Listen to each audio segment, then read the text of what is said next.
प्रिय विद्यार्थियों, बगड़िया बाल विद्या निकेतन ऑनलाइन क्लास में आपका स्वागत है।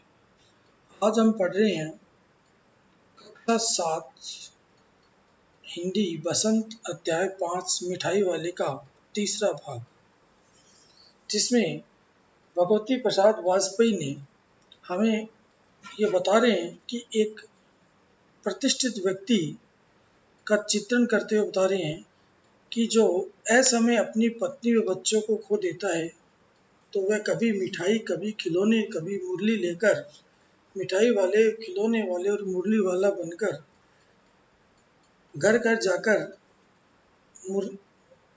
अपने खोए हुए बच्चों, पत्नी व अन्य बच्चों, गृहिणियों में तलाश कर अपने आप को प्रसन्न रखने की कोशिश करता है। इसके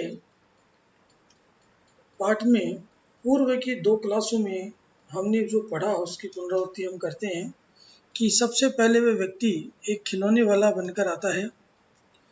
उसके बाद वह व्यक्ति एक मुरली वाला बनकर आता है और हर बच्चे को उस मुरली उसी प्रकार देता है जिस प्रकार से खिलौने देता है।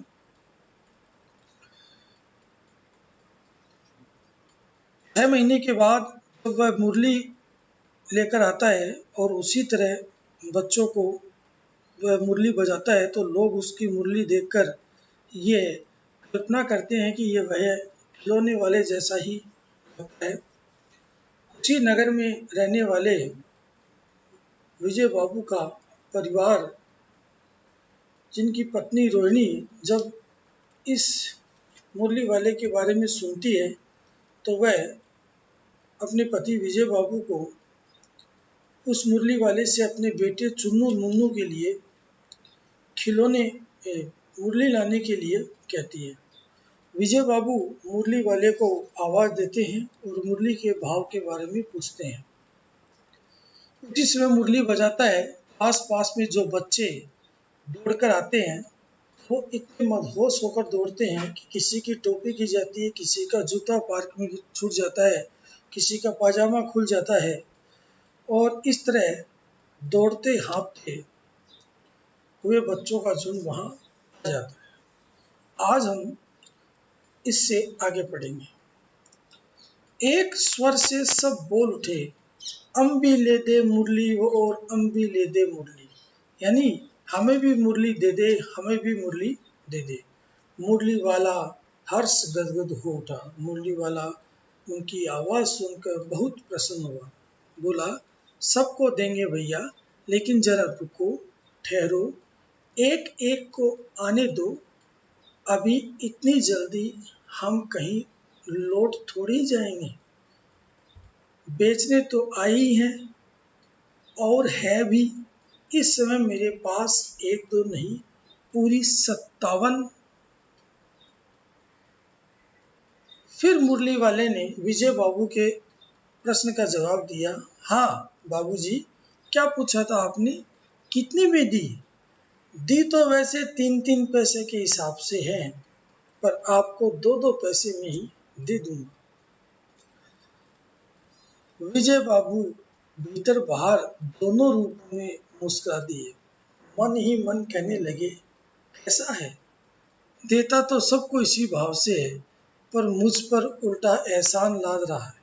फिर बोले, तुम लोगों की झूठ बोलने की आदत होती है। देते होंगे सभी को 2-2 पैसे में, पर एहसान का बोझ मेरे ही ऊपर लाद रहे हो।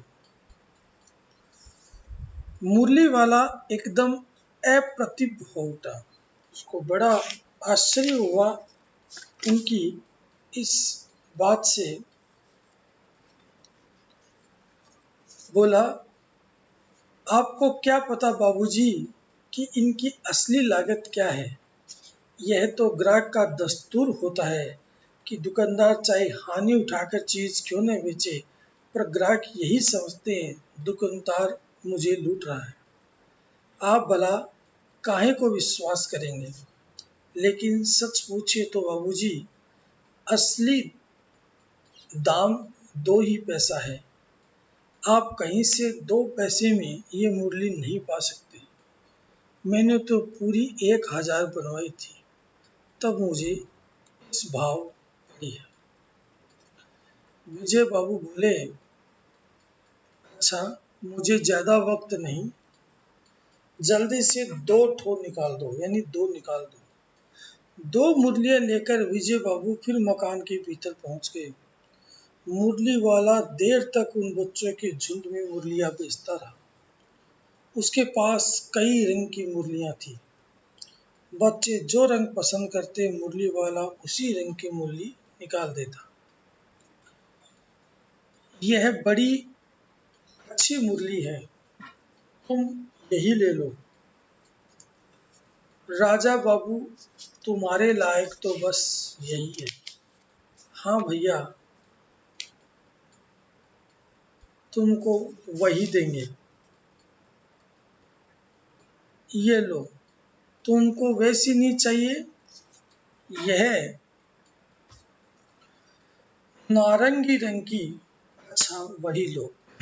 ले आए पैसे? अच्छा ये लो, तुम्हारे लिए मैंने पहले से ही ये निकाल रखी थी। तुमको पैसे नहीं मिले, तुमने अम्मा से ठीक तरह मांगे न होंगे। धोती पकड़ के पैरों में लिपट कर अम्मा से पैसे मांगे जाते हैं। बाबू, हाँ फिर जाओ, अब की बार मिल जाएंगे।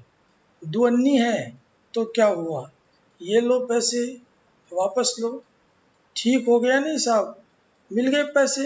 देखो, मैंने तरकीब बताई। अच्छा, अब तो किसी को नहीं लेना है, सब ले चुके। तुम्हारी माँ के पास पैसे नहीं है? अच्छा, तुम भी ये लो। अच्छा, तो अब मैं चलता हूँ। इस तरह मुरली वाला फिर आगे बढ़ गया। इस तरह हम देखते हैं कि वह व्यक्ति अपने खोए हुए पत्नी व बच्चों को उनमें महसूस कर कर बहुत प्रसन्न होता है। पहले वह खिलौना बेचने आता है और फिर वह मुरली बेचने आता है। इसी पाठ का बाकी जो शेष भाग है वो हम अगली ऑनलाइन क्लास में पढ़ेंगे। तब तक के लिए धन्यवाद।